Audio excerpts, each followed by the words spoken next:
और बड़ी खबर आपको हम बता दें जो कि पहलवानों से जुड़ी है। इस वक्त की बड़ी खबर, साक्षी मलिक ने आंदोलन से पीछे हटने की खबर को गलत बता दिया है।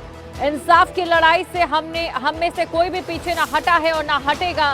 इंसाफ की लड़ाई जारी रहेगी। सत्याग्रह के साथ अपनी जिम्मेदारी निभा रही हूं। कृपया कोई गलत खबर ना चलाएं, ये साक्षी मलिक की ओर से कहा गया है। जानकारी आपको दे दें, पहले साक्षी मलिक की ओर से जिस तरीके से वापस नौकरी पर जाने को लेकर खबर सामने आई, उसी के साथ खबरों में यह भी चला कि साक्षी मलिक आंदोलन से पीछे हट रही हैं। अब ऐसे में उनकी ओर से खंडन किया गया है इस खबर का। इंसाफ की लड़ाई जारी रहेगी, ये साक्षी मलिक ने कहा है कि इंसाफ की लड़ाई जारी रहेगी। पहलवानों से जुड़ी इस वक्त की बड़ी खबर आपको हम बता रहे हैं। साक्षी मलिक ने आंदोलन से पीछे हटने की खबर को गलत बताया है। तो पीछे हटने की खबर को साक्षी मलिक ने यहां पर गलत बताया है। और साथ ही देखिए जो उनकी ओर से ट्वीट किया गया, एक बार वो आपको हम पढ़कर सुना दें। ये खबर बिल्कुल गलत है। इंसाफ की लड़ाई में ना हम में से कोई पीछे हटा है और ना हटेगा। सत्याग्रह के साथ रेलवे में अपनी जिम्मेदारी को निभा रही हूं। इंसाफ मिलने तक हमारी लड़ाई जारी है। कृपया कोई गलत खबर ना चलाई जाए। तो ये साक्षी मलिक की ओर से लिखा गया है। ट्वीट कर उन्होंने ये कहा है कि जो खबरें यहां पर चल रही थी कि वो पीछे हट रही हैं, वो पीछे नहीं हटी हैं। तो बड़ी खबर आपको हम बता रहे हैं, ट्वीट उनकी ओर से किया गया है। ना हम पीछे हटे हैं, ये उनकी ओर से कहा गया है। तो देखिए लगातार पहलवानों की ओर से जिस तरीके से मांग की जा रही है, और वो मांग है कि बृजभूषण शरण सिंह की गिरफ्तारी हो। कुछ महिला पहलवान और उनके साथ खिलाड़ी लगातार धरना प्रदर्शन कर रहे हैं। खाप पंचायतें हो रही हैं, ना सिर्फ हरियाणा बल्कि यूपी में भी। लेकिन पहलवानों की ओर से भी ये कह दिया गया था कि अब उनकी ओर से ही महापंचायत की जाएगी और समय जारी किया जाएगा। तरह से पूरी मीडिया में फेक न्यूज चल रही है, हम उनका पूरी तरह से खंडन करते हैं। ये प्रोपेगेंडा प्लीज ना चलाएं। हमारा ये आंदोलन, हमारा ये सत्याग्रह लगातार जारी है और ये और बड़ा होता जाएगा। जिस तरह से हमारे समर्थकों को तोड़ने की कोशिश है, ये सब विफल हो जाएगी। 3 दिन से लगातार पूरी मीडिया में फेक न्यूज चल रही है, हम उनका पूरी तरह से खंडन करते हैं। ये प्रोपेगेंडा प्लीज ना चलाएं। हमारा ये चलाई जा रही है, लेकिन हम जो है लगातार डटे हुए हैं। आगे की जो भी प्रक्रिया होगी वो आपको जल्द बता दी जाएगी। क्या सर आगे की रणनीति अब क्या बन रही है? क्या दिल्ली पुलिस ने कोई जगह आपको अलॉट किया है आंदोलन करने के लिए? देखिए, दिल्ली पुलिस ने जो हमारे साथ किया है वो पूरे देश ने देखा है। पूरा देश उसके खिलाफ है। हमारे साथ तो हमारा जो सहयोग है वो लगातार बढ़ता जा रहा है। तो उसी को ध्यान में रखते हुए हम जो अपना अगला कदम और मजबूती के साथ उठाने जाएंगे। ऐसी क्या सिचुएशन बनी कि गृह मंत्री के साथ मुलाकात करनी पड़ी? अगर उस पर आप अगर देखिए, लगातार मुलाकातें हमारे कोचेज की भी और उनसे बातें चलती रहती है। हमारा कोई समझौता हुआ नहीं है, ना हम किसी भी निष्कर्ष पे हम पहुंचे हैं। ऐसे तो लगातार बातें जो भी हैं वो चलती रहती है, लेकिन हमारा कोई समझौता नहीं हुआ। Thank you. और इसी खबर पर अधिक जानकारी के साथ दिल्ली से राजा पटेल और रोहतक से देवेंद्र इस समय हमारे साथ जुड़े हुए हैं। सबसे पहले राजा पटेल, आपके पास में आना चाहूंगी। जिस तरीके से देखिए साक्षी मलिक की ओर से ये साफ ट्वीट कर कह दिया गया है कि वो पीछे नहीं हटे हैं इंसाफ की लड़ाई से, ये लड़ाई जारी रहेगी। इससे आंदोलन पर जो चल रहा था कितना असर पड़ेगा? वापस अगर नौकरी पर लौटते हैं तो जो रूपरेखा रहने वाली है आंदोलन की, क्या वो उतनी प्रभावी होगी? जब धरने पर बैठे थे तब उतनी प्रभावी थी?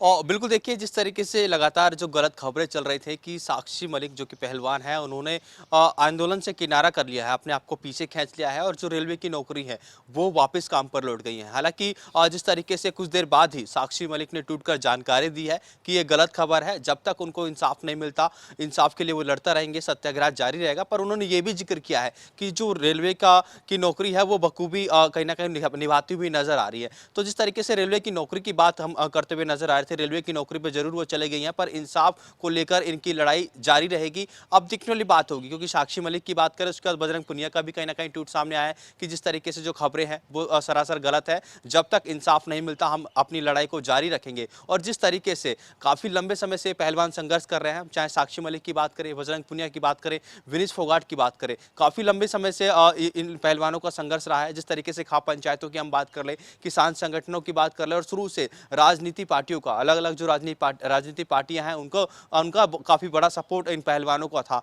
ऐसे में जिस तरीके से काम पे लौटने की बात है, किस तरीके की अब रूपरेखा इन पहलवानों की रहेगी, क्योंकि जिस तरीके से साक्षी मलिक ने ट्वीट किया है कि वो काम पर अब कहीं ना काम पर भी कहीं ना कहीं जाती हुई नजर आएंगी, और ऐसे में अब क्या रूपरेखा रहने वाली है इन पहलवानों की, ये देखने वाली बात होगी। जी बिल्कुल, और देवेंद्र भी हमारे साथ बने हुए। देवेंद्र, देखिए, किसानों का समर्थन मिल रहा था, खाप पंचायतों का समर्थन अभी भी लगातार यहाँ पर पहलवानों को मिल रहा है, लेकिन अब इस फैसले के बाद क्या कुछ उनकी ओर से रहता है, ये भी यहाँ पर देखने वाली बात होगी। क्या बदली रूपरेखा असर डालेगी आंदोलन पर?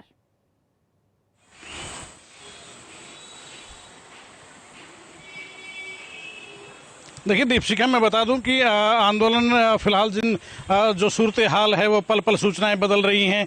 थोड़ी देर पहले तक ये सूचना आ रही थी कि नौकरी ज्वाइन कर ली, आंदोलन से पीछे हट गए थे।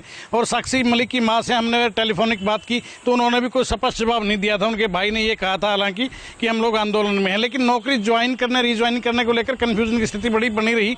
और खबर ये चली है मीडिया में कि रिज्वाइन हो गया है, तो इट मीन्स सीधा सा अर्थ ये निकाला गया है कि कहीं ना कहीं पहलवान अपने आंदोलन से पीछे हट रहे हैं, या साक्षी मलिक वो आंदोलन से पीछे हट रही है। लेकिन उसके बाद एकदम से स्थितियां बदलती हैं। कुछ मिनट पहले हमारी साक्षी मलिक की मां से दोबारा बात हुई है। मैं बता दूं, अपने दर्शकों को अपडेट कर दूं कि साक्षी मलिक की मां से हमारी दोबारा बात हुई है, और साक्षी मलिक की मां ने इस बार ये कहा कि मैं उस वक्त परेशान थी, सही जवाब नहीं दे पाई, लेकिन हालत यह है कि फिलहाल हम लोग, मैं क्लियर कर देना चाहती हूँ कि हम लोग आंदोलन से पीछे नहीं हटे हैं।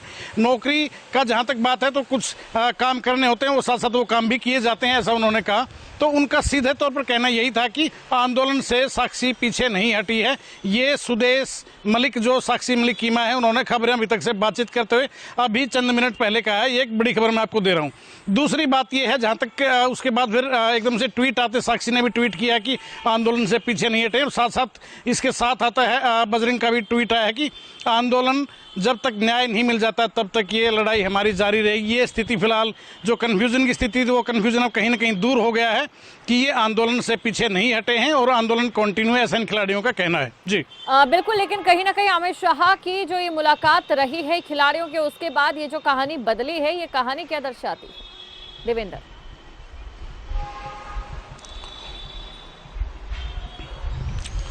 देखिए दीपशिखा, अमित शाह से जहाँ तक मुलाकात की बात है तो सूचनाएं बिल्कुल इस तरह की आ रही हैं कि खिलाड़ियों के साथ उनके कोच भी कुछ थे, उनकी मुलाकात हुई है, और अमित शाह से काफ़ी डिटेल्ड इन लोगों की पूरी बातचीत हुई है। और अमित शाह ने इनको इंश्योर किया कि आप लोगों को इंसाफ होगा, लेकिन थोड़ा धैर्य बनाए रखिएगा। ये जानकारी जो पब्लिक में है वो ये आ रही है कि इन लोगों की मुलाकात हुई है। अमित शाह ने इनको कार्रवाई का इंश्योरेंस भी दी है कि कार्रवाई करेंगे, लेकिन उसका एक तरीका होता है, कुछ वक्त लगता है। इसीलिए शायद कल की अगर बात करें, जैसे पंचायत खापों की थी, और वहां पर जब बजरंग बोल रहे थे तो बजरंग ने कहा था कि अभी कोई कठोर फैसला मत लीजिए, आप इंतजार कीजिए, हम लोग पंचायत करेंगे। तो इसका सीधा सा मतलब कहीं ना कहीं इन चीज़ों को अगर कनेक्ट करके देखें तो इनका मतलब यही कहीं कि ये लोग भी अभी वेट करें कि जो अमित शाह के साथ जो इनकी बातचीत हुई है तो उसका क्या नतीजा निकल कर आता है। ये लोग भी अभी वेट एंड वॉच की स्थिति में कहे जा सकते हैं। जी बिल्कुल देवेंद्र, अब राजा पटेल आपके पास में आना चाहूंगी। देखिए, राजनीतिक दल जो लगातार इस आंदोलन से जुड़ रहे थे और इस आंदोलन के जरिए एक अच्छा खासा मंच भी उन्हें 2024 की रणनीति को लेकर कहीं ना कहीं मिलता नजर आ रहा था।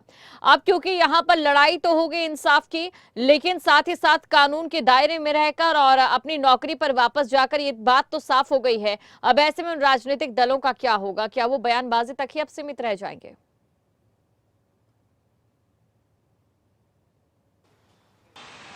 और बिल्कुल देखिए, राजनीतिक दलों की जिस तरीके से बात करें, लगातार इन पहलवानों को काफ़ी लंबे समय से, जब से ये प्रदर्शन कर रहे हैं, जब से ये धरना दे रहे थे, जब से लगातार इनको समर्थन मिल रहा था, और जिस तरीके से रोटियां सेकने का काम अलग अलग जो राजनीतिक पार्टियां करती हुई नजर आई थी, ऐसे में जिस तरीके से अब पहलवानों की हम बात करें, साक्षी मलिक की हम बात करें, वो काम पर लौट गई हैं, तो अब किस तरीके से राजनीतिक पार्टियाँ इनको सपोर्ट करेगी, आगे की रणनीति क्या होगी, इसको लेकर अभी थोड़ा इंतजार करना होगा। क्योंकि पहलवान जिस तरीके से खबरों की बात करें, गलत खबरों को लेकर लगातार बैक टू बैक ट्वीट कर रहे हैं, खंडन कर रहे हैं कि ऐसी कोई भी हमने फैसला अभी नहीं लिया है, हम लगातार जब तक हमें इंसाफ नहीं मिलता हम लगातार सत्याग्रह करते रहेंगे, और इंसाफ जब तक नहीं मिलता हम इस लड़ाई को लड़ते रहेंगे। हालांकि जिस तरीके से देर रात जो जानकारी है कि गृह मंत्री अमित शाह से इन तीनों पहलवानों की मुलाकात हुई, और उसके बाद अब साक्षी मलिक जो कि काम पर लौट गई हैं, आगे की रूपरेखा किस तरीके से रहेगी, किस तरीके से पहलवान अब आगे की रूपरेखा तैयार करेंगे, ये देखने वाली बात होगी। जी बिल्कुल, आगे की रूपरेखा इस पर क्या रहती है ये देखने वाली बात है। बहुत बहुत शुक्रिया राजा, और साथ ही देवेंद्र, आप हमारे साथ जुड़े,